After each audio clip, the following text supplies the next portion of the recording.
On this episode of the Brand and Demand Show, our guest today is Justin Rowe, who is the CMO and founder of a company called Impactable, where they do a hell of a job of running LinkedIn ads for companies and helping them win business through those LinkedIn ads. Justin, welcome to the show. Happy to be here. We obviously have a long history, so it's kind of cool to reconnect and to also be on the podcast. So I'm excited. You bet, man. Yeah, me and Justin met on LinkedIn. It's a LinkedIn bromance, like a lot of the relationships that you start on LinkedIn, and then they come off LinkedIn, they go offline. You have conversations and Zooms and calls and podcasts, and so always cool to do that type of stuff. And Justin, the thing about him is like when you think about ads people, you think about less organic and more paid ads. The thing about Justin I love is that he still puts out a ton of organic content and drives demand both organically and paid as well. So Justin, really just for the audience has some context, how did you first get into LinkedIn ads? So it's probably been 5 or 6 years now. I started as a freelancer. I came from the restaurant world. I started a LinkedIn lead gen agency, and it was kind of back in the heyday of LinkedIn automation and outreach. I was one of those people that was running kind of the agency that would be sending 100+ connection requests a day for clients, and it was a beautiful process. It was the volume play, and it worked. So I was doing that, and then we grew that to maybe 210 active clients. It was a brutal business, and LinkedIn kept, it was a constant battle with LinkedIn to kind of stay ahead of the algorithm. I saw the writing on the wall. We introduced LinkedIn ads. I started personally dabbling in ads because I couldn't, as a scrappy startup, I couldn't afford to have experts run all my channels. So I took it upon myself to learn. I really fell in love with marketing. And then eventually, we offered LinkedIn ads as an offer. Selfishly, I was thinking about keeping that to myself and just selling the outreach agency, and then starting a new ads agency myself. But LinkedIn smacked down outreach, and I realized that my only hope of that outreach agency surviving, it needed LinkedIn ads. And so I married the two together. I did do an exit, and then I stayed on as CMO, and we pivoted into an ads agency. Boom. There you have it, ladies and gentlemen. So what are your what are your thoughts now about automation on LinkedIn? Sending putting your LinkedIn on autopilot, as some people say, and sending automated messages in the DMs. Real quick before we get to ads. So I can't knock that it was an effective use when you had the volume play. It was never a quality play, but I can't say that it wasn't useful back in the day. Now that you can only send like 100 requests per day, 100 per week, it's not an effective use of your resources on LinkedIn. And if you have other viable choices because of how seriously LinkedIn takes it and how much of a resource your profile can be, there's a lot of caution flags I would throw up.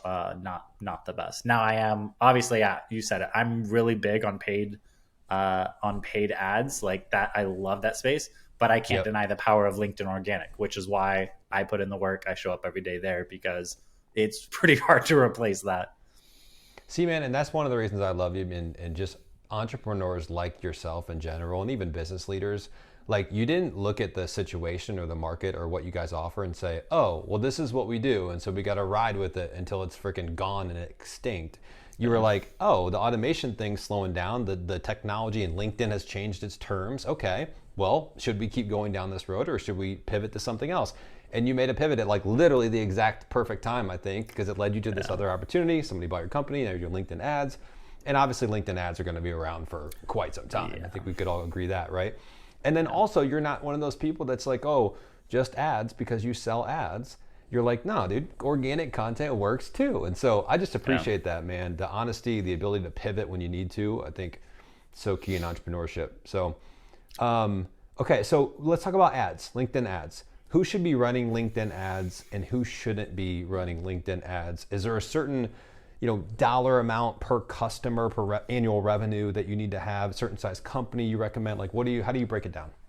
And this is another area that I feel like I'm pretty transparent about. It's not just everyone should be running LinkedIn ads, because that's not the truth. And I have a sweet spot for startups, because I feel like it's hard to get transparent advice. Everyone's trying to steer you into their product. Right. So LinkedIn ads to me is rarely the first paid ad channel that you should worry about carving out. It is a little more expensive for cold traffic. The superpower of it is targeting. So for me, LinkedIn ads works best if it's B2B, it tends to work best because it has a higher lifetime. If you have a higher lifetime value offer, I would say it needs to at least be maybe like 3K up, if not 5K, as like a total lifetime value of what a client, snagging a client means to you. Then LinkedIn could be a good choice. If you have other quality traffic sources to your website, that's a huge thing because LinkedIn in a silo is really tough nut to crack.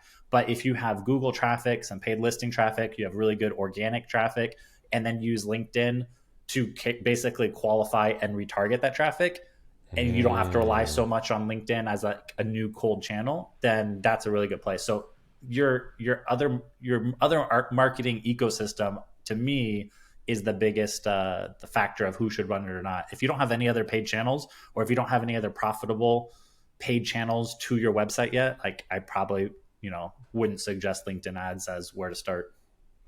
That's great, man. So I want to dive in here for a quick second. So if you're somebody out there right now that is adding in kind of cold emails of potential customers that you've got that you've bought from somebody, like a list that you bought, and then you're uploading them into LinkedIn ads, is that a no-no, or do you think that can work, or would you rather say, hey, stop for on the LinkedIn ad side and go to the other traffic that you're referring to, like get people different ways to your website first?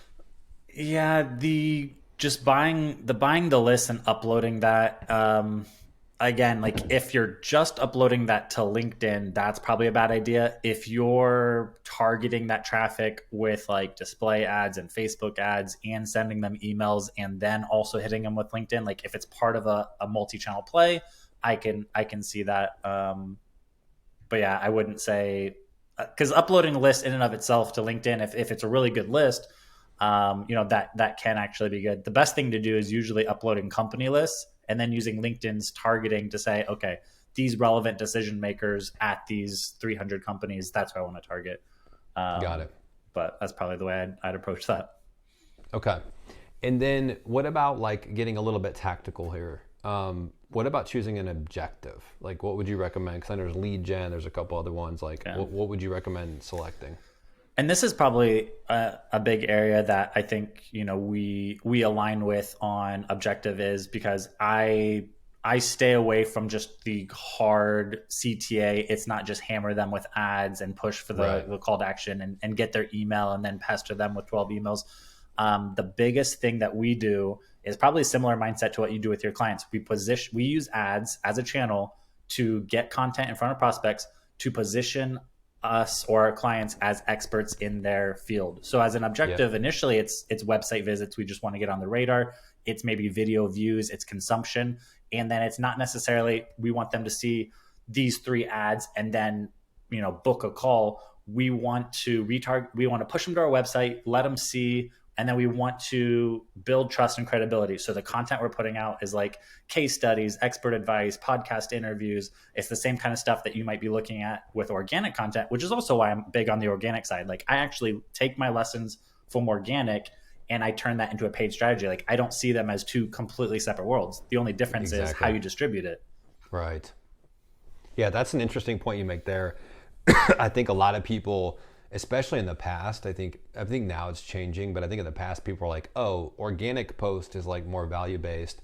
And then ads that we're going to pay Yeah. for needs to be like a hard sell of like, if you need a new service provider to do this, then reach out to Yeah. us. And it's like what you're saying is like actually both content in terms of the substance are very close, right? It's Yeah. just one you're able to pay to target a specific group of people, and so there's a little bit more detail and nuance with it, and the other one is just going out to whoever's going to see it, right? Yeah, and the way I kind of learned more is, so my personal LinkedIn account, like I think I'm about to cross 50,000 followers, and it is a decent revenue source. It's Of not course. just like for show. It's not just I pretend Right. like I have these followers and then I hope that people use that fluff to like trust me to then buy my services. Like Right. the post that I'm putting out and the value I give there drives inbound calls. So I could Yes. literally take, and I have done this, I'll literally take a post that I know will get inbound calls for me and I'll make an ad from that, or I'll just screenshot that exact post and I'll Yep. run that as an ad. So yeah, it's definitely not two separate strategies. And it is crazy to me. Like, well, most of those companies that just have like a very corporate ad structure, they really suck at any organic presence. So it's not like they're killing it Exactly. on organic and then Yes. like they can't figure out ads. Like they don't have the insights from having a profitable organic to then transfer it over. So I think that's the disconnect there with those two. But yeah, if you actually do organic right, you literally can take your 5 or 6, because you know this too. Like if you're looking at Shield or whatever you use, and you look at your top 5 or 10 performing posts, you can literally just grab those, copy and paste, maybe tweak that, and you're iterating. But it's almost down to a science after like a year or more like creating this stuff. Absolutely, man. Yeah, I think you're right. If a company hasn't experienced what good organic content for a long period of time can do for a business, I think Yeah. they look at ads differently. If you've seen what good organic can do, then you're like, Yeah. damn, this shit's powerful. Like we got to start incorporating some of Organic that, right? for most of these companies as a checkbox. So like, we have to be active Right. on Facebook. We got to be active, and then their organic looks as dumb and boring as like most ads do. So then Right. they're not doing either one that great, and so they really need to have that mindset. And when it clicks for them with organic, which I think they're more apt to like be okay with those kind of like posts, and then once they see that success, they might be more okay with then transferring that over. But it's really hard for those corporate ones to like run any kind of ad that doesn't look like a corporate ad. So we gotta beat up some of our clients occasionally. Yeah. And the bigger they get, the more red tape there is. The more like, Yes. an emoji in my Yeah. Oh, ad. whoa, whoa, whoa, whoa, whoa. Yeah.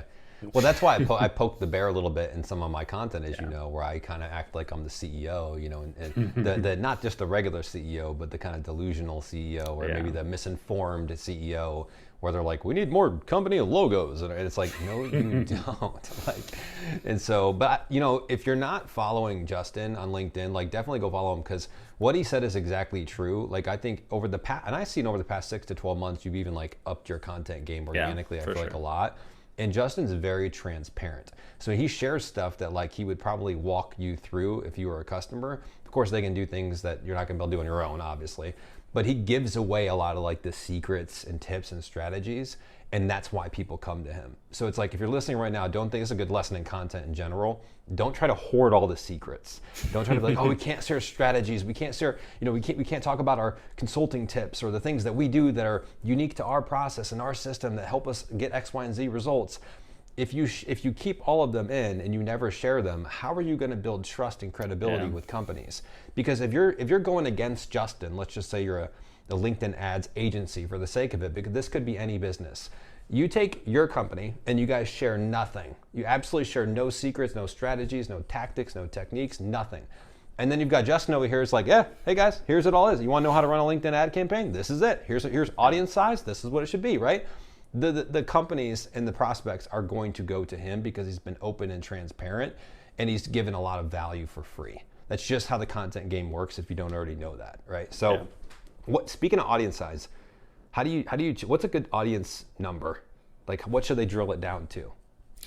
So this is, I mean, people have different opinions on this, and it's different from each platform. And so a couple of the main schools of thought is there's a lot of people that are more used to Facebook. In the school of thought when running Facebook ads is the algorithm, is pretty mature. You can actually broaden it a little bit, and the algorithm on Facebook will help narrow down. And so it's actually a good thought to actually keep it more broad. On LinkedIn, the algorithm is less mature. The school of thought is to boil it down as much as possible. I think traditionally the size was like under 30,000 is really small. 60 to like 120,000 is like a pretty decent target audience. I believe that is evolving. I've been testing, going a little broader. And LinkedIn broad is still better quality than Facebook broad, because Facebook broad is like they follow Gary Vee and they like, this content about CRMs. Like I have no idea what industry, company size, position title, but they like some of this stuff. It used to be more specific, right? Yeah. But then the regulations and laws now it's really Yeah. But with LinkedIn, you can say these 3 geographic areas, company size 50 to 200, these 8 industries I do well with, and they have to be seniority director level and above in these job functions. So that lets you be a little more broad. Like you can broaden that out. So I'd actually be more okay with broadening it out versus trying to dial it into like the perfect 20,000 ICP. Because the big difference too is there's a difference between your absolute ideal client accounts and the best people to target on LinkedIn, because that group may not be the most active on LinkedIn. And there may be some other groups that aren't as ideal. They don't have as much budget, but they're way more active on LinkedIn. They're way easier and cheaper to reach, and you could get them through the funnel faster. So I tend to go a little broader and then see where the data takes me on LinkedIn. Got it. So I'm okay advertising to like 150K people. Most people might say that's bad, or 500,000 is probably a little too big. Yeah, it could be for the right. It depends on the group, but I would say, as general, that's bad. I'm testing some pretty big groups. We have LinkedIn ads as our core service, so our total addressable market is pretty big, like anyone who runs a business. But then obviously, that's pretty dumb. Like there's 5 specific industries we do best with, and there's 2 that are like our top ones. It's software and marketing agencies. Nice. But surprisingly, my broad campaigns who are targeting like 500,000, they do pretty good, and they snag booked calls relatively cheap. And then you just have to follow that, like, okay, but are they actually closing? What are those deal sizes? How long do they actually stay with you? Because if you get too hung up on those initial metrics, you might realize like you're just getting a lot of crappy business that doesn't stick around very long.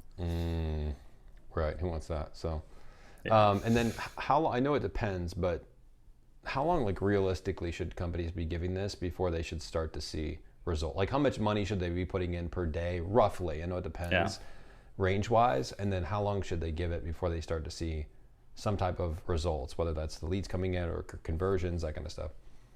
The 2 main variables here are your other marketing ecosystem and website traffic. So for mature companies that are spending, like for these Series C funded companies that are spending 30 grand a month on Google, if they just started with retargeting, they could see a positive ROI in the first 30 days, almost guaranteed. Wow. But for companies, for the average startup that's spending a couple grand on Google, maybe some paid listing sites, they've dabbled in SEO. And so LinkedIn's not on its own, but it's not getting some powerhouse of like quality traffic hitting the website constantly. That usually takes about 90 days to maybe show a positive ROI, spending about $2,000 to $4,000 a month. And then there's the third scenario of you don't have anything else in place. You picked LinkedIn to start, and you're carving out cold traffic to your website that then needs to get retargeted, and everything's in LinkedIn. That could take 4+ months and $5,000 a month to carve out a positive ROI. And that's really discouraging for a lot of people. But yeah, if you have quality website traffic already, get the pixel on your website, or get the retargeting groups just collecting and just start with retargeting. You could almost see instant ROI in the first month. And is your thought process that these are people that have searched through Google, found your website, looked at your website, and then now you're hitting them in a LinkedIn feed and they're like, oh yeah, I remember, like subconsciously or consciously, it kind of, the light bulb goes off, and it's something that they had intent, at least they were doing research, or they were curious about it because they had gone to your website.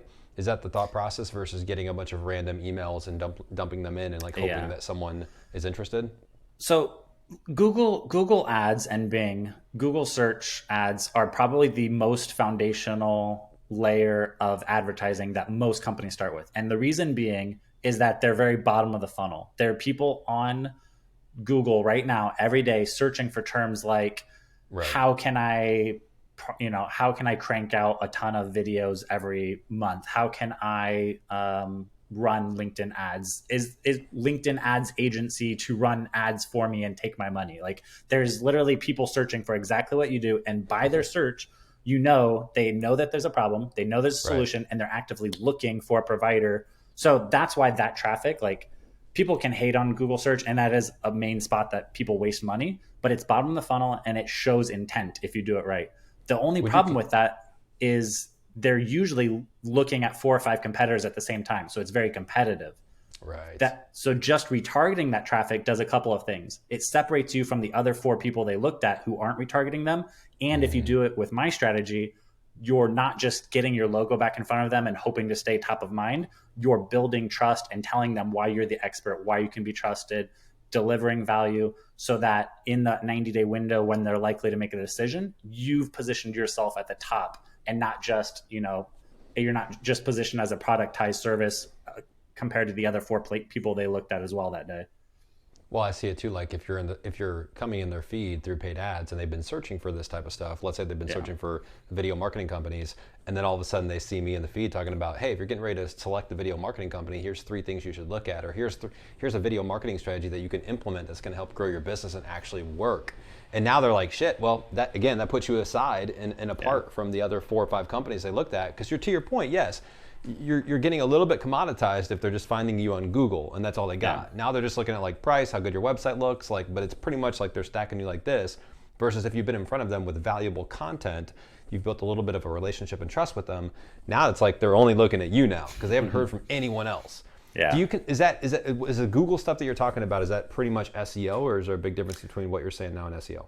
So Google search and SEO, the main difference is SEO is basically a difference between like LinkedIn organic and paid. You can carve out through sheer blood, sweat, and tears an organic following that your posts show up on prospects feed because you've curated that network, you've done the work to grow your audience. Whereas paid, if I have X amount of dollars, I can just pay to get on those people's radar without doing all that work. SEO is like the organic work of trying to rank keywords on the Google, so that if someone typed in LinkedIn ads agency, for that to show up organically is going to probably take a year's worth of consistent work around writing blogs and articles around that to rank. Whereas I can take out a Google search ad and show up on page 1 today. Like, it just costs money. Whereas SEO, that's where the sponsor page comes into play, right? It'll say sponsored. So the first 5 results are usually sponsored, and then organic is going to be listed below that. And so you can put in the blood, sweat, and tears to get up there organically, and that's worth a lot of money, just like organic content is. But it takes a lot of time and effort to get to that phase where it's like you're reaping the rewards. Paid ads is like, I can be number 1 today for the right price. Which is, it's pretty nice because the average prospect doesn't know the difference. When they type in LinkedIn ads experts and Impactable shows up as the number 1 spot, they don't know how much I paid to be there for them. Right. They have some level of trust. They also sneakily, if they do scroll down and they look for the first organic one, it's a list from Clutch, top LinkedIn ads agencies. I also pay to be on that. That one looks organic, but it's a paid spot.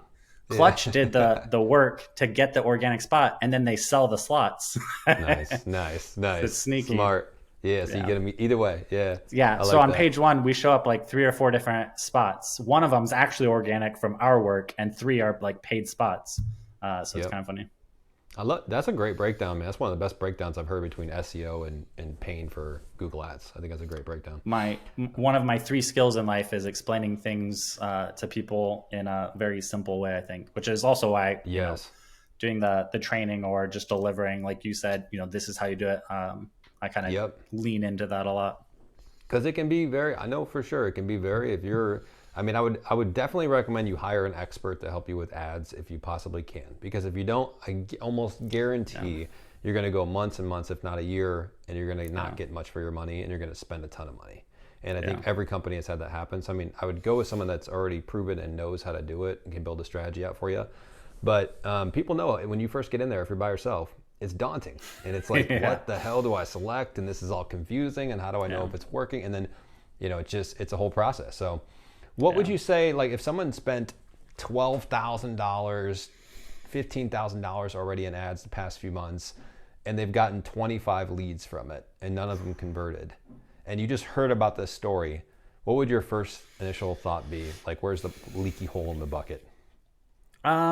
Usually as part of my process, I would audit a couple of things. First, I would look at the actual account, and I do a lot of audits, and I like to post the results of that, to help others. A lot of times there's a ton of holes in the actual campaign. They allowed audience expansion.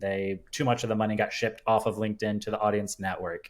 They included an or filter instead of an and filter, so it sent it to the completely wrong people. Or there's a slew of things that could go wrong in the actual campaign. The biggest thing that I usually see, if it's not that, is that they just didn't have enough in their marketing ecosystem to make that channel work, because that the exact same targeting, exact same creatives, all things, like if you didn't change anything on the LinkedIn campaign, but some other quality cold traffic source was dumping quality traffic onto the website, like that same LinkedIn funnel could now be profitable if there was other things in the ecosystem funneling into that. But either that system by itself had some flaws, or there wasn't enough going on around it to kind of help that, is often the problem. But my heart usually So breaks when I hear that. when I scroll through the LinkedIn feed, I see a lot of bad ads. And I'm talking about, I don't know what's going on behind the scenes, but I know that Yeah. the creative is just not good. How much of the problem is the creative versus the behind the scenes stuff? This might hurt your heart, but It's I not that think much. I think most of the problem is on the boring technical side. Is it? And Yeah. I think because if you're showing the ad to the wrong person, it doesn't matter how It doesn't beautiful the ad matter. is. And I Yes. think for most of the accounts I audit, it doesn't matter. Like it wouldn't, the best creatives in the world couldn't have fixed that problem. So I think for Right. most people, it is a technical targeting, settings, framework, basic Yep. strategy.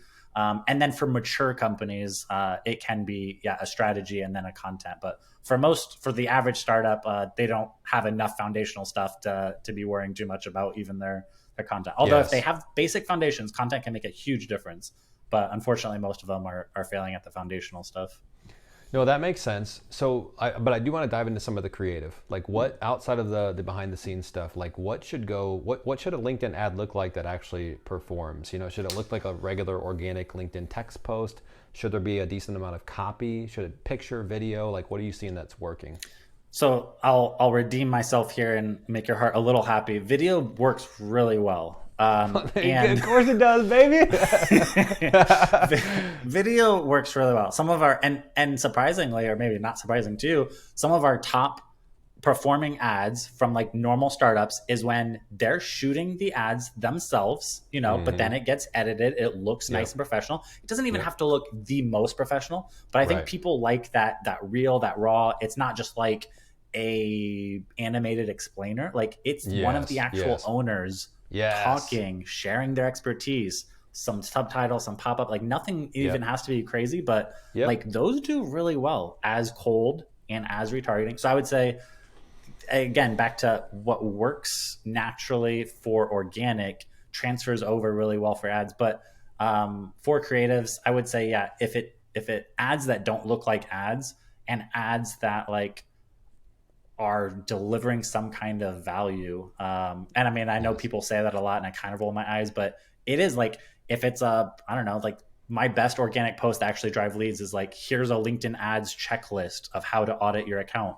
And then, so people who have time, like, and they're doing it themselves, they can obviously just steal that and improve. And the companies that are paying thousands of dollars to have it managed are like, we're missing like 5 things from here. Go hire those guys. Like Right. you're fired. And those are great Yes. ads. So expert advice, interviews, video does really well. The best part about running video for LinkedIn is it's not a yes or no. Like for images, they clicked it or they didn't click it. That's all you get. For video, Right.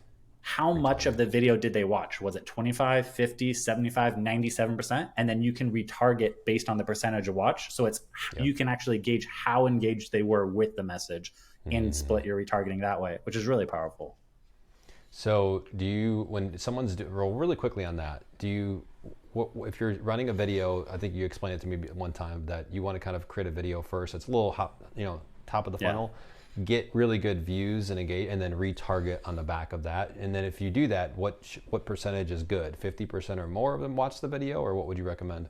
I'd say 50% or more. And to your point, I think I'm probably a different thought than a lot of people in this respect. My cold ads do tend to be like, I don't mind running the explainer or a basic overview video as the cold, because if you do like an entertaining video or like one of your videos, educational, or what do you call it, fun Edutainment. and edutainment, Edutainment, yeah. even if them watching 90% of that, like I can't really say that they're, interested in the service. Like it might have just been a really good video. Like it Right. got them. I'd Right. almost want it to be a little harder. Educating. I'd want some resistance before I put them in retargeting. So actually a Yeah, I like semi that. straightforward, hey, we're a LinkedIn ads agency that offers this, this, and this. Like people who watch 97% of that, they're probably maybe at least curious about an agency. And then Yes. you can do fun, entertaining, controversial, like educating things in the retargeting. But it almost creates like a higher barrier to entry and not just putting everyone in the retargeting.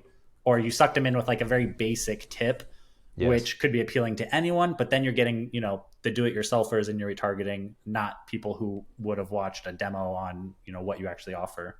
So I would agree with that's that one for thought. sure because I think it's easy to watch a fun video, but you're not looking for them just to watch it. You're looking for Yeah. intent and interest along the way. Yeah. What would you recommend? I know there's not one way to do it, but if someone's creating an ad from or campaign from scratch, would you and the business owner is willing to get on video? Would you rather have the business owner be like, "Hey, we're a blank agency, and you're probably dealing with this right now," and that kind of going through like the typical video of like, "This is what we do. These are the pain points we solve for. Here's our solution," or maybe some value in there. Obviously, here are 3 things you should look at. Or would you rather see somebody start off with a video testimonial of their customer talking about the service that they got and the results that they got and what it was like working with them? I usually tend to put testimonials in the retargeting, and because I almost feel like they're not going to care. They don't, if they don't know who you are, what you do yet, they're not quite going to care or know enough to put in context the results that a testimonial is offering.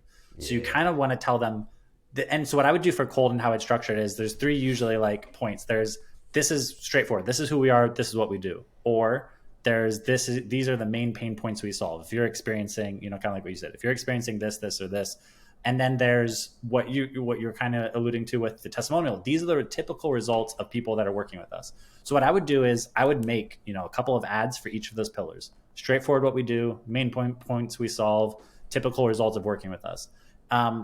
Fun fact: the average frequency of if you let's say you're targeting 60 to 100,000 people, the average frequency is only 1 to 3 on the cold layer, which means the average prospect in your funnel is only seeing 1 to 3 ads. So you can't stuff a ton in there. You're looking for the top 3 entry points, and so if you have those 3, what is getting their attention better? Is it the pain points you're solving that seem to hook them in more? Is it the what the results, or is it the straightforward overview? And then you're dialing it down. So even though you start with 6 or 8 ads, you're dialing it down to eventually maybe just 3 ads that are funneling them into retargeting, and then you're hitting them with a ton of stuff over the next 3 to 6 months with retargeting. But you don't get a lot of room on the cold layer, which is also why I like the more boring straightforward. But yeah, I'd put testimonials after they know who you are and what you do. Good stuff. I could not agree more with that. It makes total sense to me. Off topic a little bit, but just the last point I want to hit on here. What about, do you guys do like TikTok ads? I know you talk about Facebook a little bit, but have you guys started dabbling in TikTok, or are you focused just on LinkedIn for now? We pretty much just focus on LinkedIn. I've personally, I still, I mean, technically, I have my first full time marketing hire now. Up until now, through the acquisition, up until a month ago, I was our marketing department, and I've dabbled Yep. in pretty much everything. I run TikTok Yeah. ads, Facebook, What do you think of Quora, TikTok Reddit. ads? Um, I think I didn't know enough to each platform is its own. And Yes. I'm a Big pretty difference between LinkedIn and TikTok too. yeah.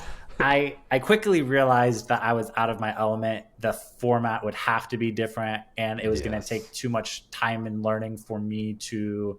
I would have to rely on someone else for you'd have to rely on an expert in that area to adapt your content to that Yeah. style, The and creative, yeah. then to run ads on that platform. So I would definitely wouldn't discount it. I just knew it was outside of my element of expertise, and then I kind of looked at my priority list and realized that wasn't what I was going to invest my time in to carve out. But it's definitely an intriguing platform, and I imagine from what I hear from the other creators that edutainment kind of style has a lot of Oh, opportunity dude. even for the B2B space.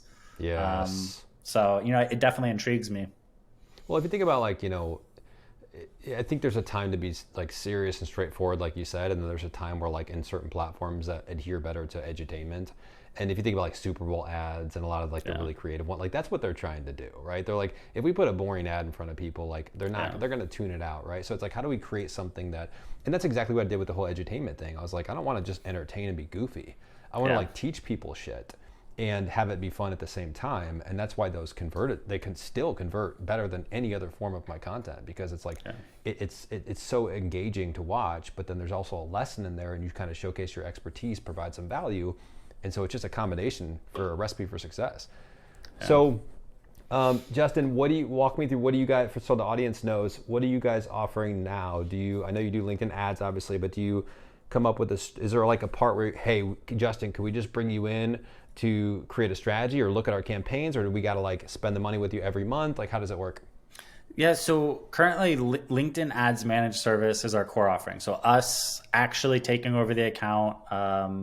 Our top clients usually have, you know, their own internal resources to create the ads, and we're providing the strategy, the structure, the ongoing account management and optimization, weekly reporting. We when we made that switch from pure automation style company to now we've swung the pendulum to a very personalized service. We're giving weekly Loom video audits on top of like reports, so it's a very personalized kind of service. We opened up an actual, you know, instead of bots and outsourced, like we opened a San Antonio office and have, you know, almost 20 full-time employees on W-2 in the office, talking to accounts.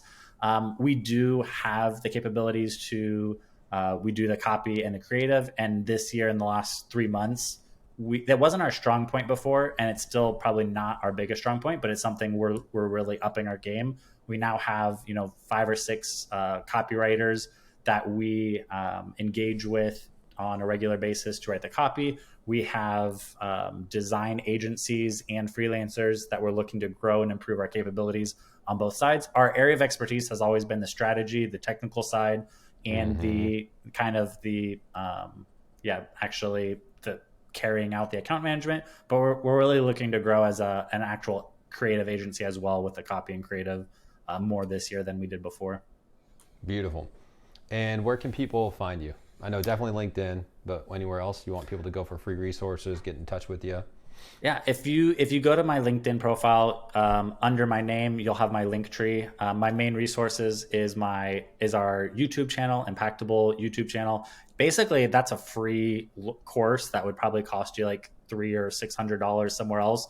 I basically give it away. There's a basics playbook there.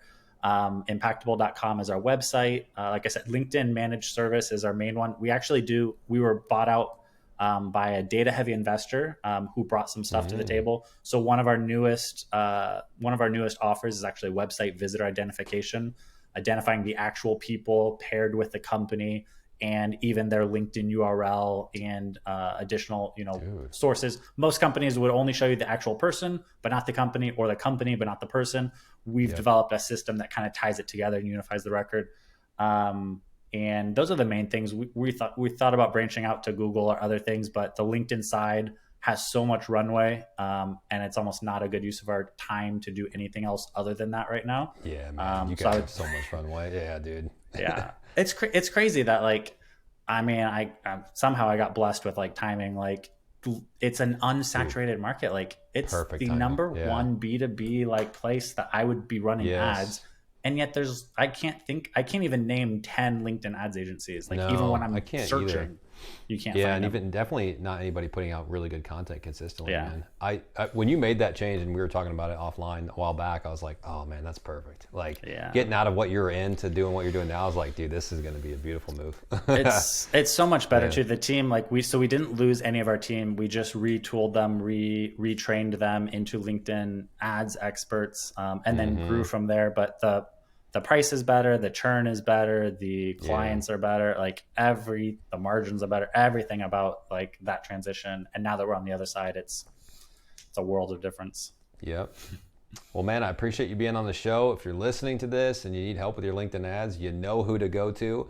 But even if you're just curious or you're doing some research, you want to learn more, you still don't know who to go to because he's got a ton of free resources out there. So thanks for being on the show, Justin. I appreciate you. Awesome. I appreciate it too. Thank you. Thanks, dude.